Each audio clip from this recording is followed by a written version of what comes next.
하나님의 말씀은 마태복음 11장 28절 한 구절 말씀을 우리 다 같이 보도록 하겠습니다. 마태복음 11장 28절에 있는 말씀 한 구절을 다 같이 한번 찾아서 우리 합독을 해보겠습니다.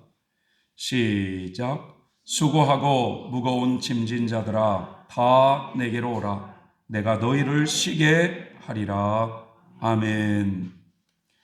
무거운 짐을 진 자들아 내게로 오라 라고 하신 주님의 말씀을 우리 마음판에 새기면서 이 시간 무거운 짐을 진 자들아 라는 제목으로 말씀의 은혜를 나누고자 합니다.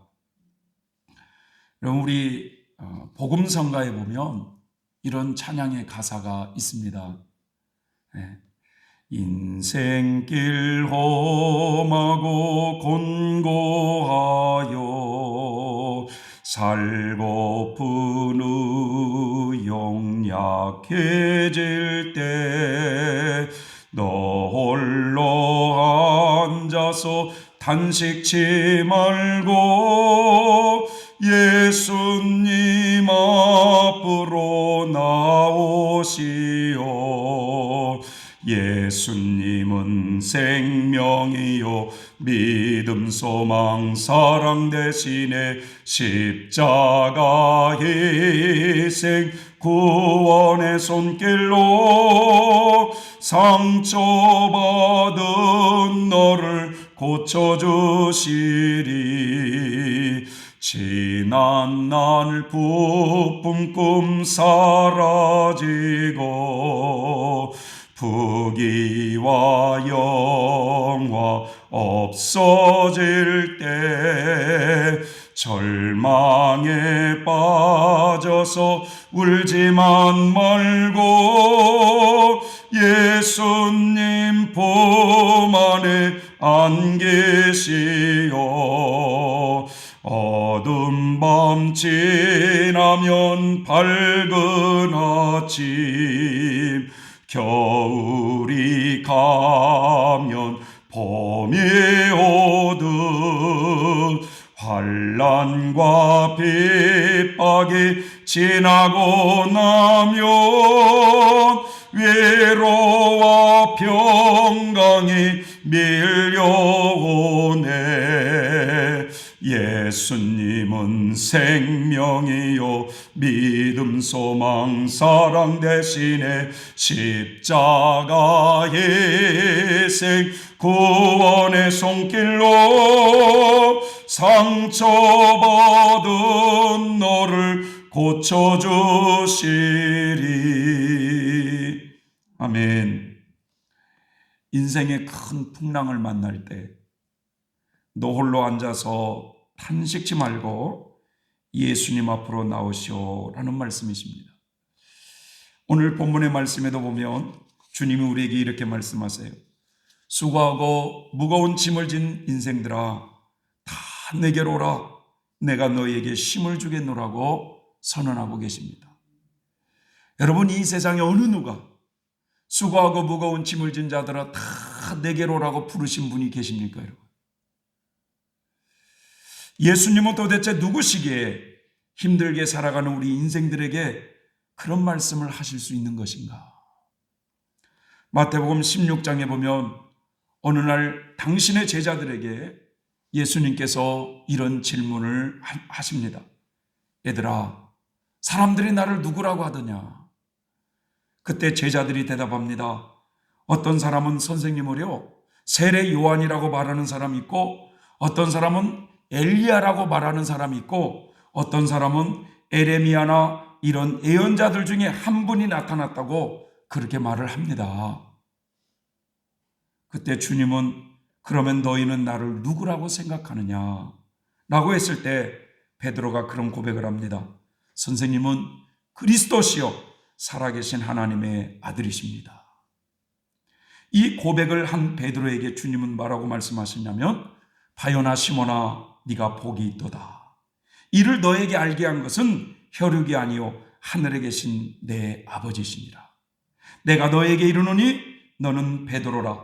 내가 이 반석 위에 내 교회를 세우리니 음부의 권세가 이기지 못하리라.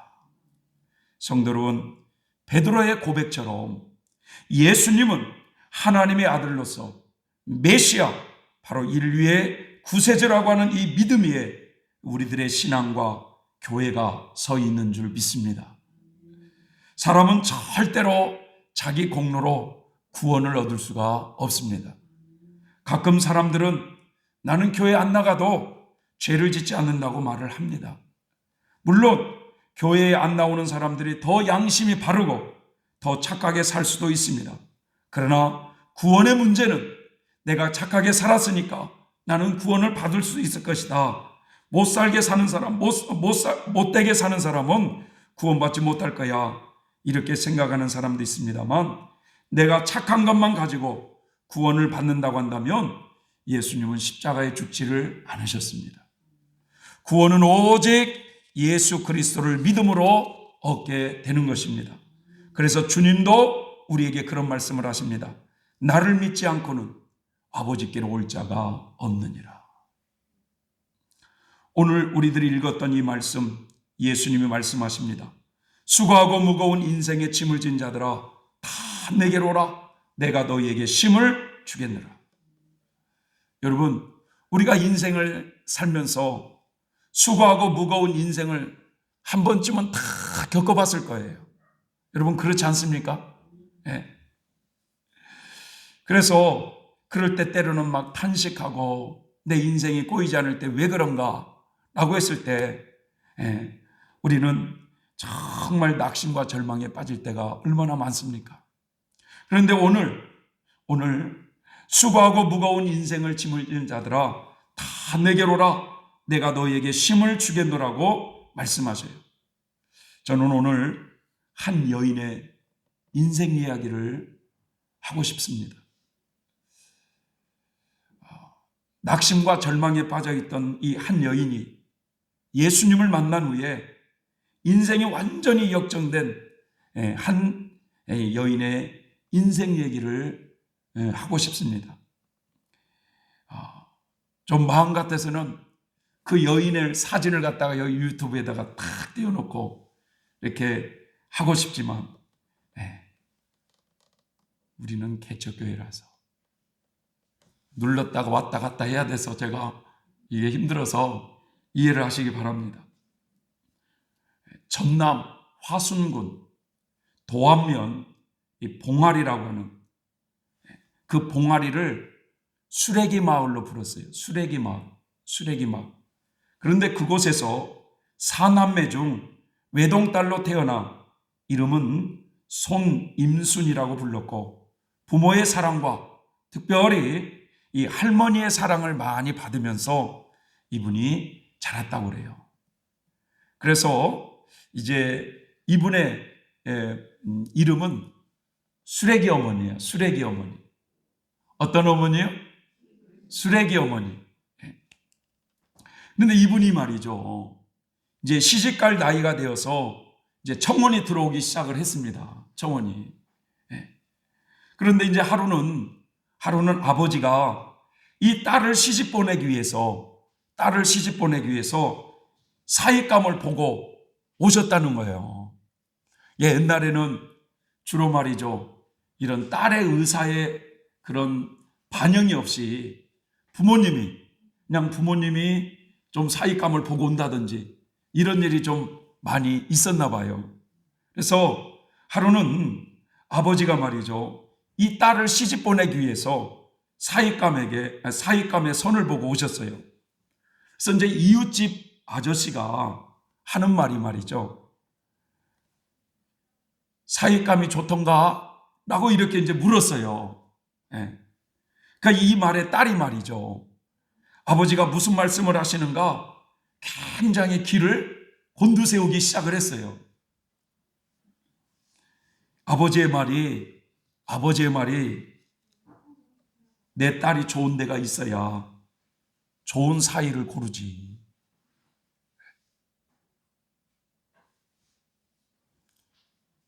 이 이야기를 만약에 우리 구본자 권사님이 시집갈 나이가 되었을 때 그 얘기를 옆에서 들었으면 어떻겠습니까? 내 딸이 좋은 데가 있어야 좋은 사이를 고르지 하면서 그 아버지가 하는 말이 내 딸년이 저 모양인데 어떻게 좋은 사이를 고르겠는가. 아버지의 이 말에 딸이 이 말이죠. 가슴이 한없이 아파왔어요. 옛말에 말이죠. 사람마다 곡식은 남의 곡식이 좋아 보이고 자식은 내 자식이 좋아 보인다는 이런 말이 있는데 딸이 얼마나 못났으면 아버지가 저런 말을 하실까 하면서 하늘이 원망스럽고 한없이 부모가 원망스러웠다고 그래요. 화순군 도안면 봉화리라고 하는 이 동네가 원래 수레기 마을이라고 불렀기 때문에 나중에 이분이 시집을 간 이 손임순이라고 하는 이분이 수레기 어머니로 부르기 시작한 거예요. 그녀는 아주 키가 작고 얼굴도 아마 못생긴 그런 얼굴이었다고 그래요. 근데 제가 직접 사진을 보니까 아주 곰보딱지는 아니고 좀 아주 좀 뭐라고 할까 당찬 얼굴이라고 그럴까? 근데 키가 아주 작고 그런 모습의 여인이었어요. 그런데 그런 여인이 여러분 19살 때 집신도 다 짝이 있다고 첨태산 밑에 자리 잡은 이 도안면 등광리라고 하는 마을에 이씨 집안으로 시집을 갑니다. 같은 면 소재지에 한 사람은 봉화리라고 하는 마을에 수레기 마을이라고 하는 곳에 살았고 이제 그 남자 쪽은 등광리라고 하는 마을에 이씨 집안으로 시집을 갔어요. 시집 와서 이 홀 시아버지를 모시고 열심히 살았습니다. 근데 이 초여름이 되자 이 보리배기가 시작이 되고 이 집 저 집에서 막 보리타작을 하는 소리가 요란했어요. 근데 옛날에는 남자들이 이 피지땀을 흘리면서 이 도리깨로 보리를 쳤는데 그렇게 친 보리를 이제 키가 뭔지 아시죠? 키에 이렇게 까부르는 일은 여자들이 했단 말이죠. 여자들이.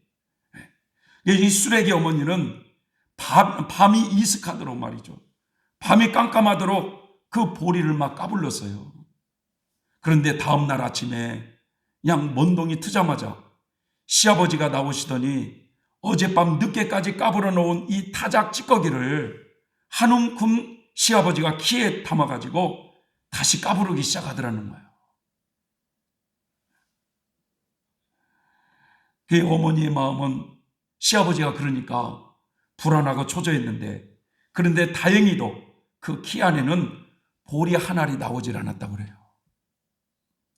일제시대 때라 식량 부족으로 굶어 죽어가는 사람들이 허다인 그때 보리 한 알, 벼 한 알이 생명같이 소중한 그때였어요.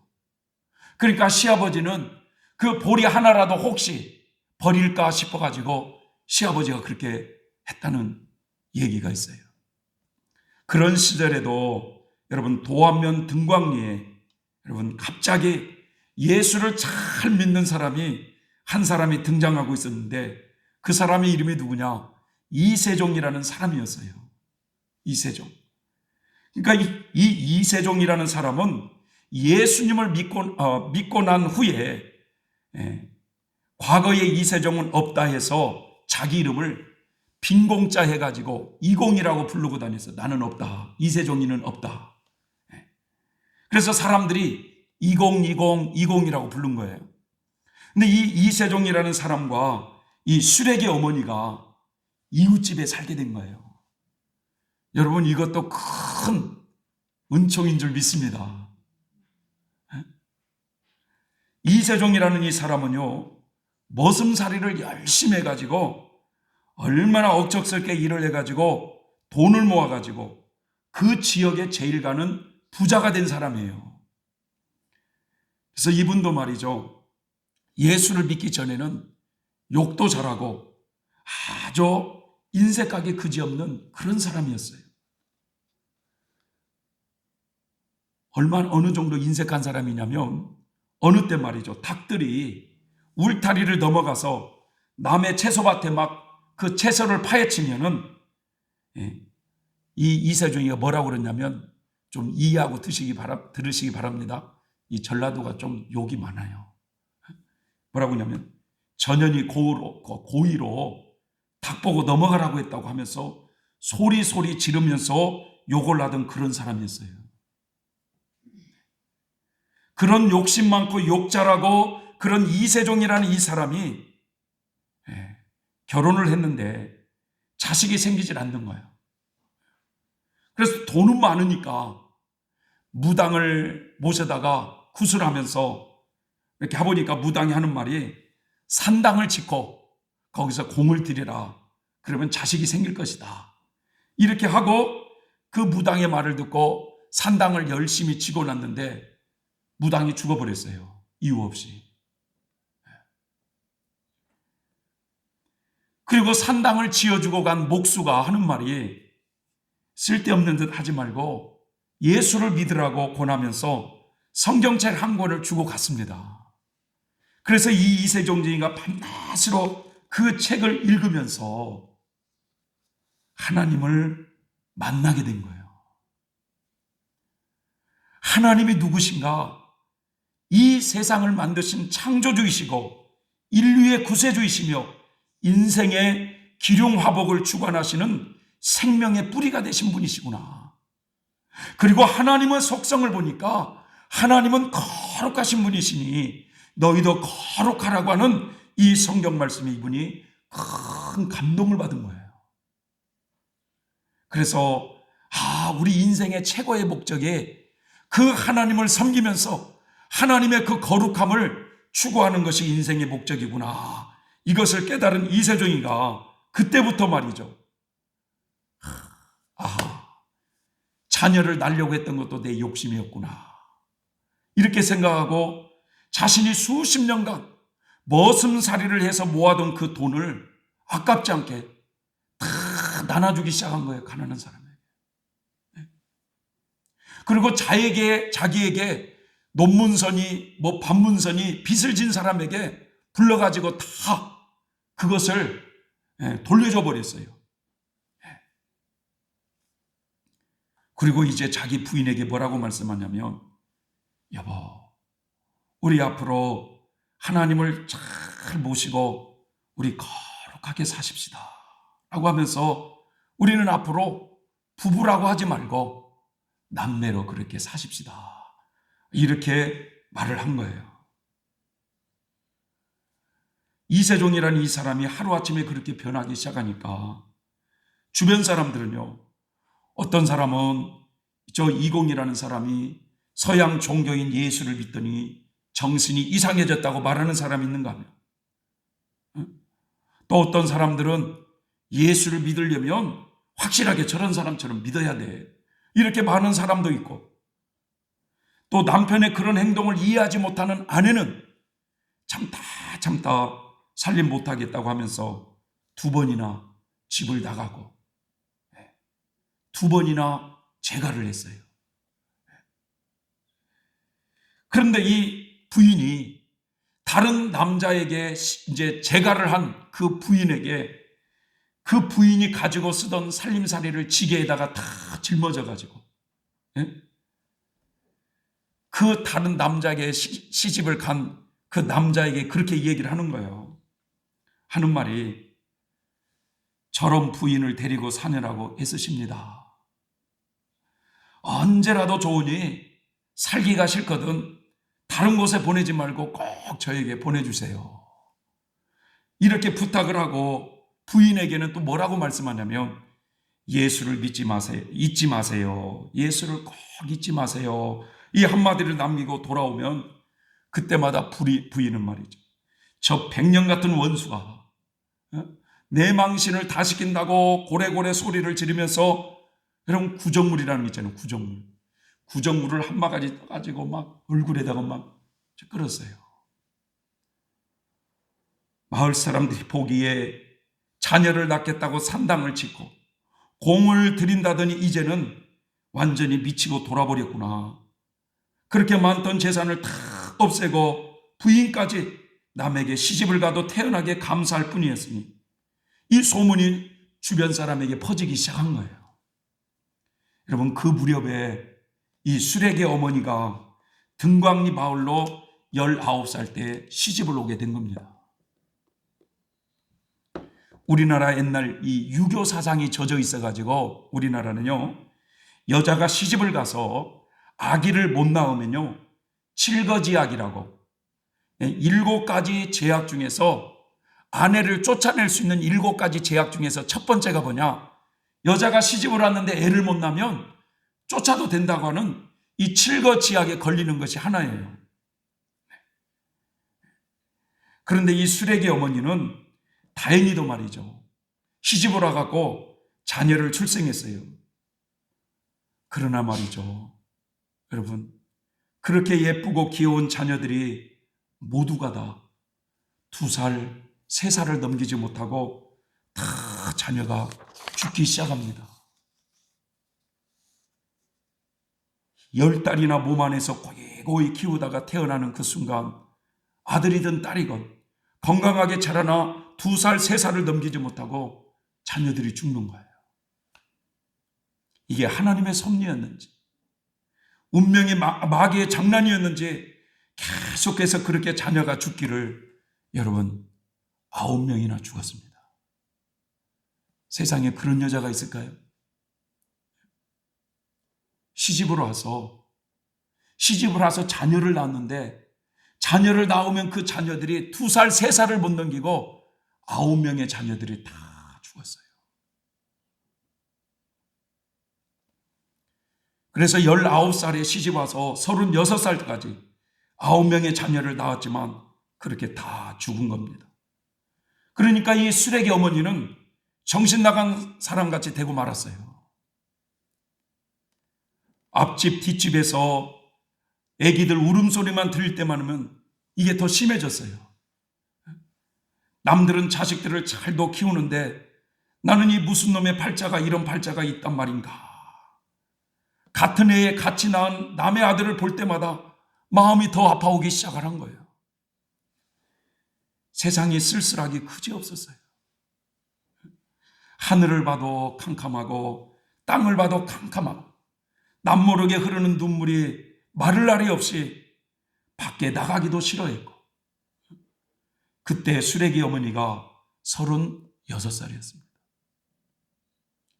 시집 와서 그렇게 살아가는 인생이 언 20여 년이 흘렀지만 못 죽어 사는 나날이었어요. 그런데 그 당시 때 이 수레기 어머니의 남편 되시는 분은 천도교를 믿기 시작했어요. 천도교라고 아시죠? 천도교. 우리 동학사상의 그 누구요? 그 사람이 머리가 나쁘니까 이해를 하세요.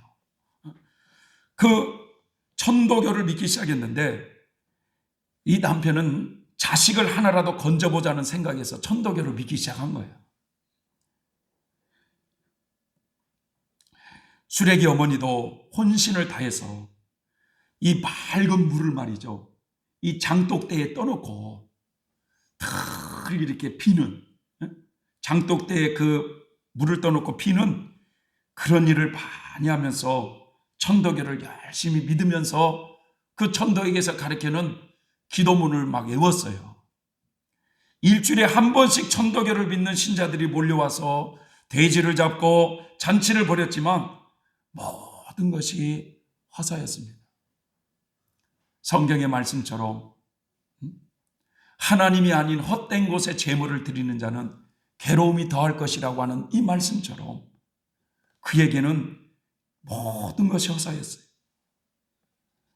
그렇게 제사를 드리다 보니 전답은 물론 집까지도 다 없어지게 생겼어요. 이 천도교에도 신물이 난 거예요. 이제 두 부부는 허탈했습니다. 그런데 그때부터 이제 하나님께서 그 가정에 일을 하기 시작을 한 거예요. 그 가정이 이제 구원을 받을 때가 오게 된 것입니다. 그렇게 낙심과 절망에 빠져 있는 그 수레기 어머니에게 이세종이라는 이 사람이 와서 이렇게 말하는 거예요. 수레기 때 예수 믿읍시다. 예수님은 돼지도 쌀밥도 다 필요 없습니다. 하나님이 기뻐하시고 좋아하시는 재물은 상한 심령입니다. 하면서 수레기 때 예수를 믿어야 삽니다 라고 전도를 하기 시작한 거예요. 그렇게 며칠을 수레기 어머니에게 전도를 하게 되자 이 수레기 어머니가 말이죠, 이 여름 가뭄에 타들어가고 있는 그 곡식밭에 소나기가 한바탕 시원하게 지나간 듯이 속이 시원했어요. 막 그런 얘기를 들으면. 어느 날은 이세종이가 와서 하는 말이, 하나님은 독생자 예수를 이 땅에 보내셔서 십자가에 죽게 하시고 우리를 죄에서 구원하셨습니다. 이렇게까지 우리를 사랑해 주신 그 하나님 아버지의 사랑을 우리는 믿고 살아야 사람 노릇을 하는 것입니다. 나를 보세요. 나는 자식도 없고 부인도 없지만 나는 행복합니다. 자식들이 행복이 아닙니다. 부인이 행복이 아닙니다.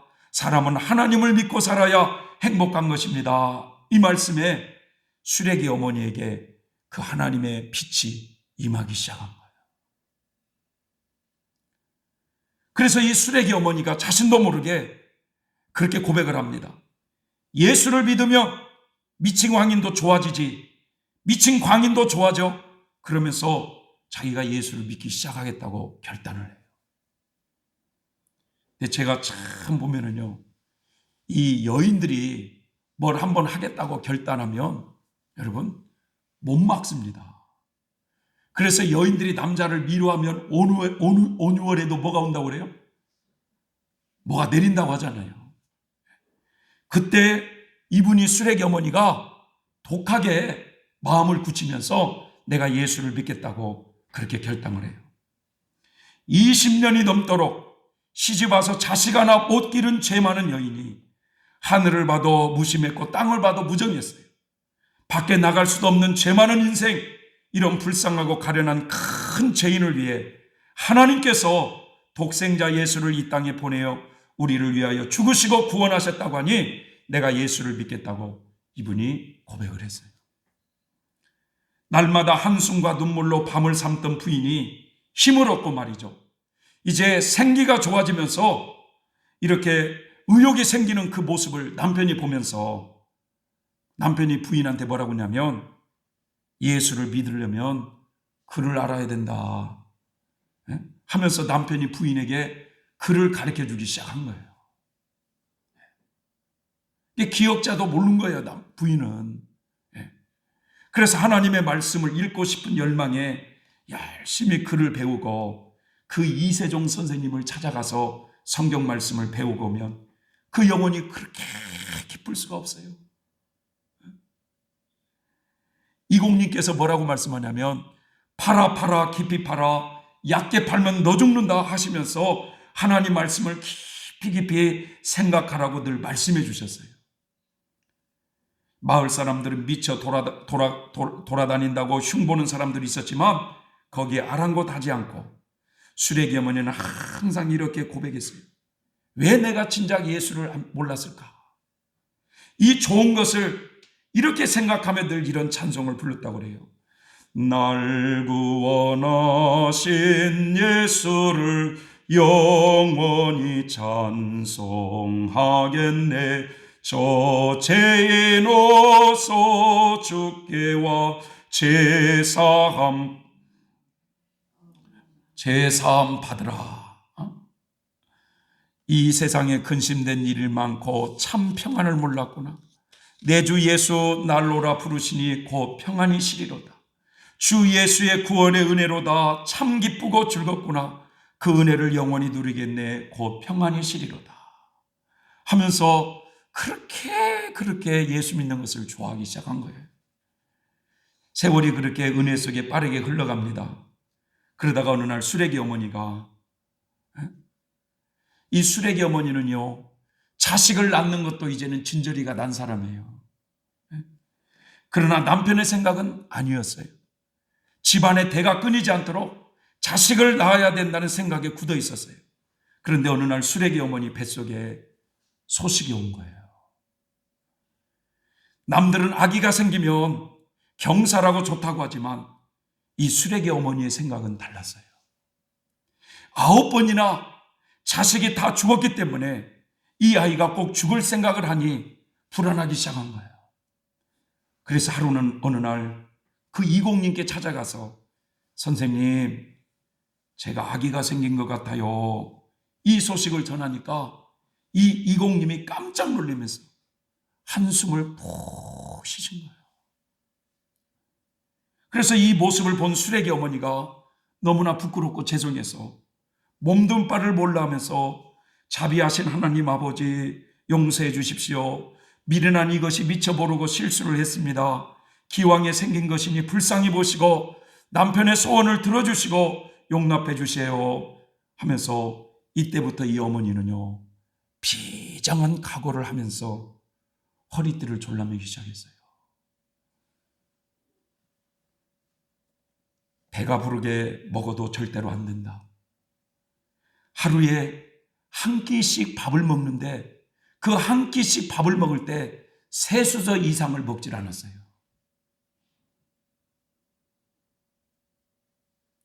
가끔씩 남의 부잣집 벼라도 베러 가게 되는 날이면 좋은 반찬에 그 쌀밥에 수북하게 나와도 3수저 이상의 밥을 먹질 않았어요. 주인이 생각하기를 식구들을 생각해서 그러나 보다 생각하고 그 남은 밥을 이렇게 싸주면 집으로 가지고 왔다고 합니다. 그러다 보니 여러분, 이 뱃속의 아이가 어떻겠어요? 아기를 가졌으니까 잘 먹어도 이 건강하게 태어날지 안 할지를 모르는데 그 엄마가 하루에 한 끼씩 먹는데 3숟가락 이상을 밥을 안 먹으니 이 뱃속에 있는 아이가 어쩌겠어요? 10달이 차가도 크질 않고 자식이 그 뱃속에서 막 꼬룩꼬룩 소리가 나고 온몸에 한없이 약해져 갑니다. 오 하나님 아버지, 배도 고프고 힘도 없습니다. 그러나 날 구원하신 예수님의 십자가를 바라봅니다. 저를 도와주세요. 밤낮으로 부르짖는 애원은 하나님께 상달이 됐어요. 우리 같으면 밥을 먹어야지, 그래야 애가 건강할 거 아니냐 하면서 밥을 먹을 수 있겠지만 그분은 하나님께 그 약속을 지키는 거예요. 배가 고파도 아이가 어떻게 되든 말든 하루에 한 끼씩 3수저 이상을 나는 먹지 않겠다. 달이 차서 아이를 출산했는데 남자아이였어요. 아빠는 기뻐했지만 그러나 이 수레기 어머니는 기쁘지도 슬프지도 않았습니다. 아기가 너무 작아 보였어요. 엄마는 애를 놔놓고 젖이 나오질 않았어요. 밥물을 받아가지고 그 작은 입에 떠 넣으니 아기가 그것을 먹더니 엄마는 젖이 안 나오는 그 이유를 잘 알고 있었지만 아이를 키우기 위해서 밥량을 결코 늘리지를 않았습니다. 그저 하루에 한 끼, 3수저씩 그저 창자만 붙지 않게 유지하며 그렇게 가운데 엄마의 건강이 악화되기 시작해가지고 자리에 눕게 됐습니다. 그러다 보니까 아이도 울음소리가 끊어져 버린 거예요. 엄마도 죽고 아이도 죽은 줄 알았어요. 그런데 한참 있다가 엄마가 정신을 차리고 눈을 떠보니까 여러분, 날개 돋친 천사가 한 천사가 그 방에 와가지고 그 천사가 우유병을 들고 그 아이에게 젖을 먹이고 있는 모습을 본 거예요. 이 광경을 본 순간 이 수레기 어머니의 영과 육이 성령으로 뜨거워지기 시작하면서 몇 년 동안 그렇게 앓았던 악성 피부병인 문둥병도 치유를 받았어요. 여러분, 하나님은 그런 분이십니다.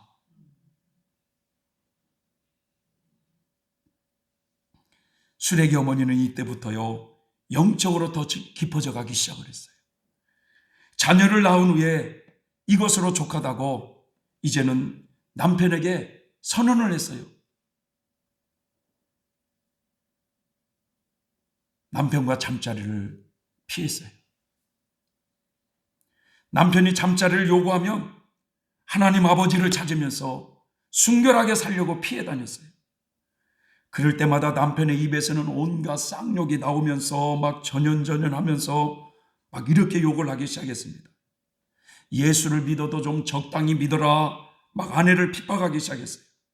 그런데 여러분, 그렇게 8년간 영적 싸움을 싸웠어요. 그런데 어느 날 이상한 꿈을 딱 꾼 거예요. 송아지같이 생긴 짐승이 방에 덜렁 누워 있는데 그 하체가 보니까 남자 하체예요. 이 어머니가 달려들어가서 용기를 내어가지고 힘껏 그 짐승을 그 방에서 빼내려고, 어메 이 징한 것이 왜 여기 있디야, 빨리 나가라고 하면서 막 그 짐승을 빼내려고 막 하는데, 이 짐승은 죽겠다고 소리를 지르면서 그 짐승이 사라졌어요. 그 꿈을 꾸고 난 뒤에 이상한 일이 벌어지기 시작했어요. 남편은 잠자리를 요구하지 않고 눕기만 하면 코를 고기 시작하는 거예요. 남편의 몸에서 음란마귀가 빠져나간 것입니다. 여러분. 그래서 이 수레기 어머니는 눈물을 흘리면서 하나님 아버지께 감사를 드려요. 하나님 감사합니다. 8년간의 이 싸움은 밤의 한 정점같이 순식간에 사라져버렸어요. 하늘을 봐도 기쁘고 땅을 봐도 기뻤어요. 이렇게 이제 이공 선생님을 찾아가면서 성경 공부를 하고 집으로 오는 날이며, 참 신기한 일이 있었어요. 그 아들 이름을 사무엘이라고 지었는데, 그 어린 사무엘을 등에 업고 그 밤에 그 산에서 성경 공부를 마치고 집을 향해서 내려오면 그 어린애가 엄마의 등을 막 툭툭툭 때리면서 엄마 저것 봐, 엄마 저것 봐. 보면은 큰 호랑이가 뒤에서 빛을 비춰주면서 집 앞까지 잘 가라고, 그 엄마가 집 앞까지 오는 때까지 그 호랑이가 빛을 비춰주면서 길을 안내하더라는 거예요. 이게 한두 번이 아니었어요. 그때 이 여인은 이렇게 깨달았습니다. 하나님 감사합니다. 하나님 아버지와 화목을 이루니 천지 만물도 화목시켜 주시는 하나님을 저는 믿습니다. 이렇게 고백을 한 거예요. 그런 세월을 쭉 걸으면서 어느 날 이세종 선생님이 몸이 좋지 않다고 해서 찾아가 봤더니 그 어르신이 하는 말이, 나 3일 후면 이 험을 벗고 나 본 고향으로 떠나요. 내가 떠난 뒤에 나 같은 사람 한 사람 만날 것이요 라고 이렇게 말을 하고 유언을 하고 진짜 3일 후에 죽었어요. 그 유언대로 이세종은 3일 후에 세상을 떠나게 됐고, 그 후에 이세종과 같은 성자를 만나게 되는데, 그분이 누구냐? 이연필 선생님을 만나게 된 거예요. 그래서 그 이연필 선생님의 또 그 이제 제자로 영적 훈련을 받으면서 그 수레기 집에 이연필 선생님이 찾아오고 그 오북한 장로님이 찾아오고, 그런 그 당시 때 이 영적인 사람들이 그 집에 찾아오면서 유교가 터졌으니 피난을 가자고 한 거예요. 피난을. 우리 여러분, 저 남원, 구례, 저 화순 이쪽이 어디냐? 지리산 자락해가지고 빨치산이 만났거든요. 빨치산이. 그래서 남편한테도 피난을 가자고 하는데 남편은 안 가겠다는 거예요. 그래서 이 수레기 어머니는 어린 사무엘을 업고 그분들과 함께 어디로 피난을 갔느냐? 벽제로 갔어요. 벽제로. 그래서 거기서 유교를 이제 겪고, 그 화순에서 살았던 데보다도 이 산발선이 가깝고 거기는 위험하니까 다시 고향으로 내려가자고 하면서 그 소달구지 있죠. 소달구지. 그 소달구지에다가 약간의 식량과 뭐 이불인 이미 살림살이를 가득 싣고 그 어린 사무엘을 데리고 이제 전남 화순으로 내려오다가 어떤 일을 당하느냐면, 어린아기가 너무 졸려서 그런지 그냥 이렇게 그 달구지 바퀴로 이렇게 빠져들어갈 때 그 수레기 어머니가 이 어린아이를 구하기 위해서 그 애를 다른 데로 던지고 이 수레기 어머니의 발이 그 달구지 발에 그냥 깔려버린 거야. 그래가지고 이 발이 완전히 이그러져 가지고 덜렁덜렁했어요. 막 보는 사람들마다 막 저거 어떻게 하냐고 하면서 막 울기 시작했고, 금방 달이 막 부어오르기 시작할 때 이 수레기 어머니가 참 기가 막힌 말을 합니다. 뭐라고 말씀하냐면, 연장을 만든 사람이 연장을 못 고칠랍디까?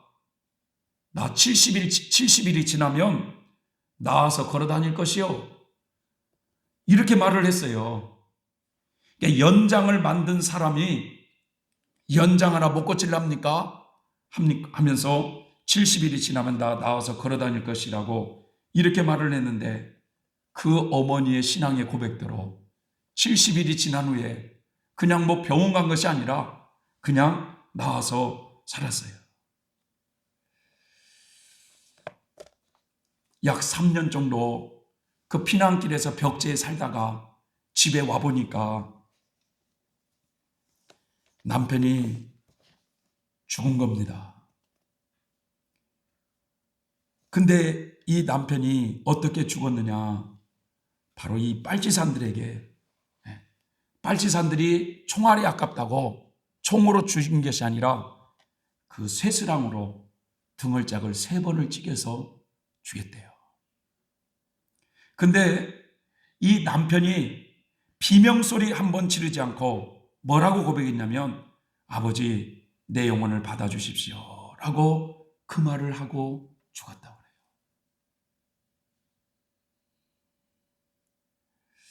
그 말을 들을 때 하나님 아버지께 감사를 올렸다고 합니다. 자기같이 못난 것을 부부 삼아주시고 자녀를 9명이나 땅에다 묻을 때마다 같이 울고 아파했던 그런 남편, 8년간이나 영적 싸움을 하면서 고생시켰던 그 남편이 그렇게 그 빨치산들에게 쇠소랑에 찍혀 죽었을 때 하나님 아버지 내 영혼을 받아주십시오 라고 하면서 그렇게 죽었다고 할 때 가슴이 뭉클해졌다고 그래요. 그래도 끝까지 굴하지 않고 믿음으로 아름답게 가셨다고 하니 분수에 넘치는 그 아버지의 은총에 감사와 영광을 올려드렸다고 그는 고백을 합니다. 시간 관계상 많은 이야기는 할 수는 없겠지만, 이 수레기 어머니는 항상 자기는 그렇게 고백을 했다고 그래요. 나는 어떤 사람의 그 죽음을 보면서 뭐라고 고백했냐면, 나는 저런 모습으로는 안 죽을라요. 나는 어느 길을 가다가 또랑에 빠져 죽을라요. 이렇게 말을 하니까 그 어머니와 같이 살았던 제자가, 어머니 무슨 말을 그렇게 하세요? 말이 씨가 된다는데 무슨 말을 그렇게 하세요? 라고 이렇게 하니까 그 어머니가 하시는 말씀이 뭐라고 말씀하냐면, 우리 예수님은 그렇게 십자가상에서 그렇게 물과 피를 다 쏟아지기까지 피 흘려 죽었는데, 나 같은 죄인이 어찌 편안한 그 침대에서 내가 죽을 수 있어? 나는 그렇게는 못 죽소 라고 했는데, 나중에 그분의 예언대로 그렇게 또랑물에 빠져 죽었어요.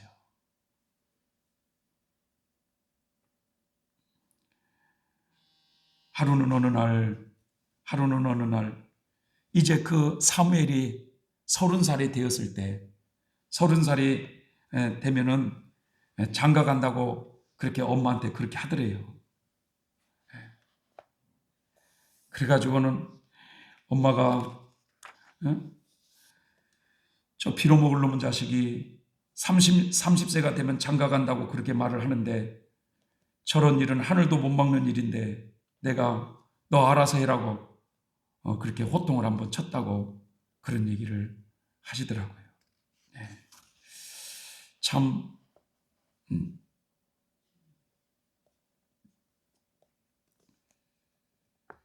이분이 항상 그렇게 기도를 했다네요. 하나님 아버지,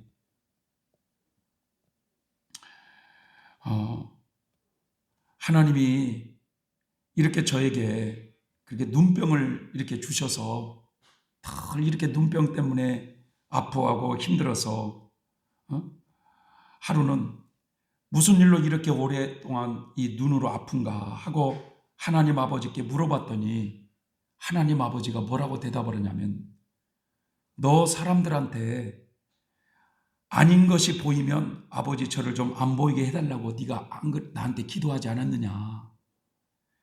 그래서 보지 말라고 내가 너에게 눈병을 준 거다 라고 이렇게 하나님이 말씀을 하시더래요. 그래서 하나님, 내가 잘못했습니다. 회개하고 났더니 그 눈병이 깨끗이 낫더래요. 그 얘기를 이연필 선생님한테 했더니 그 이연필 선생님 하시는 말씀이, 하나님이 눈 노릇하라고 세워놓으셨으니 눈 사명 충실히 잘 감당하시오, 이렇게 말씀을 하셨다고 그래요. 제가 주중에 그 남원에 가서 이 수레기 어머니의 그 사진을 유심히 봤습니다. 네. 그 어머니의 그 인생의 여정을 거기 있는 총무님이 이 얘기를 해주시고, 또 이 동강원 사람들이라고 하는 이 책에 그 수레기 어머니의 인생이 나와요. 그래서 제가 참 오늘 우리 예수님이 수고하고 무거운 인생들아 다 내게로 오라, 내가 너에게 쉼을 주겠다고 이렇게 말씀하실 우리 예수님을 이 여인이 만나서, 나중에는 이 동강원 사람들은 수레기 어머니는 성녀였다고 그렇게 고백을 합니다. 이세종 선생님도 성자였고 이연필 선생님도 성자였지만 수레기 어머니 같은 분은 성녀였다고 그렇게 칭찬하시는 분이셔요. 그분이 예수님을 모르고 인생을 마쳤다면 얼마나 불행한 여자였겠습니까? 그러나 가장 어려울 때, 바로 그 인생의 밑바닥에서 절망과 낙심에 빠졌을 때, 바로 이세종 선생님을 통해서 예수님을 소개받았고, 그 예수님을 믿음으로 새로운 인생으로 그렇게 탈바꿈해서 위대한 성녀가 되는 그런 놀라운 행복한 인생을 사신 분이 바로 이 수레기 어머니셔요. 여러분, 세상에는 지금도 하나님을 알지 못하여 인생을 방황하는 영혼들이 참 많습니다. 그러나 우리 주님은 수고하고 무거운 짐을 진 자들아 다 내게로 오라, 내가 너희에게 쉼을 주겠다고 우리를 초청하시는 분이셔요. 여러분, 요즘 최근 뉴스에 보니까 무슨 또 남아프리카에서 무슨 이 코로나보다도 뭐 좀 더 센 것이 막 더 이제 확산되고 있다고 그래가지고 전 세계가 비상이에요, 지금. 전 세계가. 여러분, 가면 갈수록 우리는 이 세상을 바라보면 불안하고 초조할 수밖에 없어요. 그러나 여러분, 힘들고 어려울수록 수고하고 무거운 인생들에게 주님은 우리를 초대하시는 그 주님의 초대에 우리가 예수님 품에 잘 안겨서 참다운 기쁨과 행복을 누리는 그런 인생들이 되셨으면 좋겠습니다. 기도하겠습니다. 고마우신 하나님 아버지, 은혜와 사랑에 감사를 드립니다. 참으로 우리에게 주님께서 수고하고 무거운 짐을 진 자들아 다 내게로 오라, 내가 너희에게 쉼을 주겠다고 우리를 초청하시는 하나님 아버지, 고맙고 감사합니다. 우리가 우리의 인생의 여정 속에 어디 가서 위로를 받으며 어디 가서 참다운 행복을 찾겠습니까? 행복의 근원이 되신, 참으로 복의 근원이 되신 하나님 앞에 와서 참 쉼을 얻게 하시고 참 기쁨을 얻게 하시고 참 행복을 맛보는 우리 인생들이 되어질 수 있도록 우리 모두를 축복해 주시옵소서. 예수님의 이름으로 기도 올리옵나이다. 아멘.